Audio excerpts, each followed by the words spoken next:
Hi, Assalamualaikum everyone. Welcome back to my channel. My name is Nur Fariza binti Abdul Rahman. ID number IDI 17050001 and I am from the EC6B. Okay, so this will be my last commentary video for SOC subject.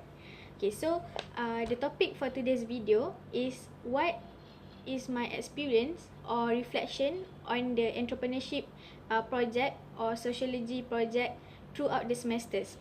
Okay, so I am from Aloha Furtado, which focus on the lifestyle movement of veganism, and our main cause is to prevent animal exploitation. And I am the project manager of Aloha Furtado.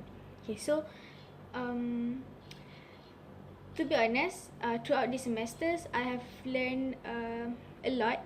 I've learned how to communicate well with my group members, how to do proposals in a well and in a proper manner, how to manage my time wisely, how to manage my emotions with all the tasks that have been given, whatnot. So, to be specific, in SOC perspective, the first thing that I've learned is how to communicate effectively. Okay, so basically, we in my SOC group, we have never been in the same group before, as we are from different classes, and most of us just just form the group, and yeah, there is the existence of Aloha Furtado. So we have that different culture and different ideas or maybe norms that we have before. So I would like to say that in trying to communicate with different people from different cultures, it is very important to interact with each other. And in this SOC group, it is come to an extent where all the members in the group need to build a relationship in order to complete all the tasks given. So I would like to use the concept of iceberg model culture, and where we can see the tip of the iceberg, but it is actually have so much more below the surface. So meaning to say that when we wanted to interact with other people from different culture, we can only see their words and watch their behaviors. And so it is very important to look below the surface, as it is as someone cultural behaviors and attitudes affects how they says and how they behave in a certain way. And second, I learned language skills, okay, throughout the project. So based on the Sapir-Whorf hypothesis, language provided thought.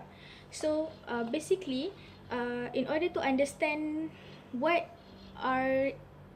each members are trying to to convey, what are trying to give the ideas, and in order to understand each other, we need to have a proper language to interact with each other, so that we can know how to walk the talk, something like that lah. And then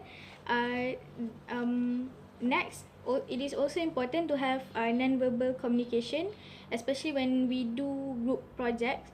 And throughout the campaign, I believe that we have done a lot of non-verbal communication, such as body gestures, facial expressions, and maybe other visual images, to convey messages.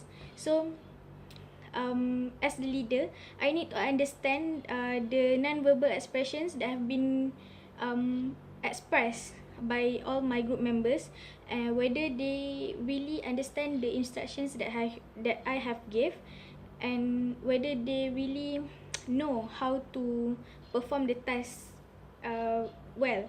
And if they still didn't manage to understand, I will try another approach to guide them in order to complete the task. So this is why it is very important for us to know how to deal with other people with the correct way of using nonverbal communication. And lastly, of course, in every group projects, there will be things that is quite lacking in certain instances, or perhaps there will be some problems occur throughout the journey or along the way.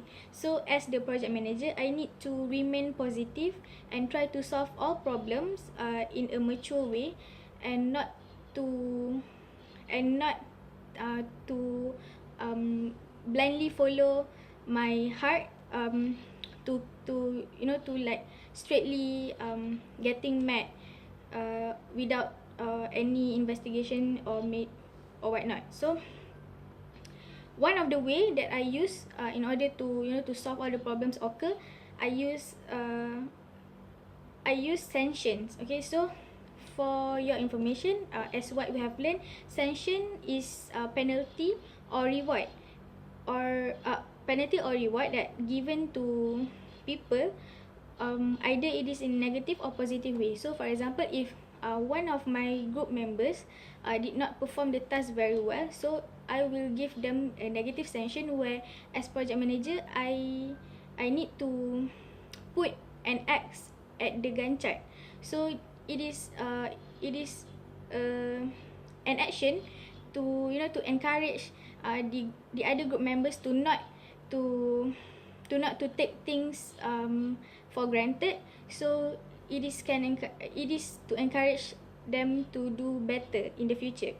And for example, for the positive sanction, I will I will say thank you and congratulations for them if every time we have finished a certain task that we need to be done at that particular week. So all in all, to sum up everything, I have learned a lot, and I'm very proud to be part of the EC students learning sociology subject. And I have a clearer perspective, and I have a different perspective in looking at other people, at other cultures and whatnot. And I have been very open-minded throughout learning this subject. So I hope that all the things that I've learned in SOC subject can be implemented in our daily life. So that's all from me. Thank you. See you again. Bye. See you again next time. Okay.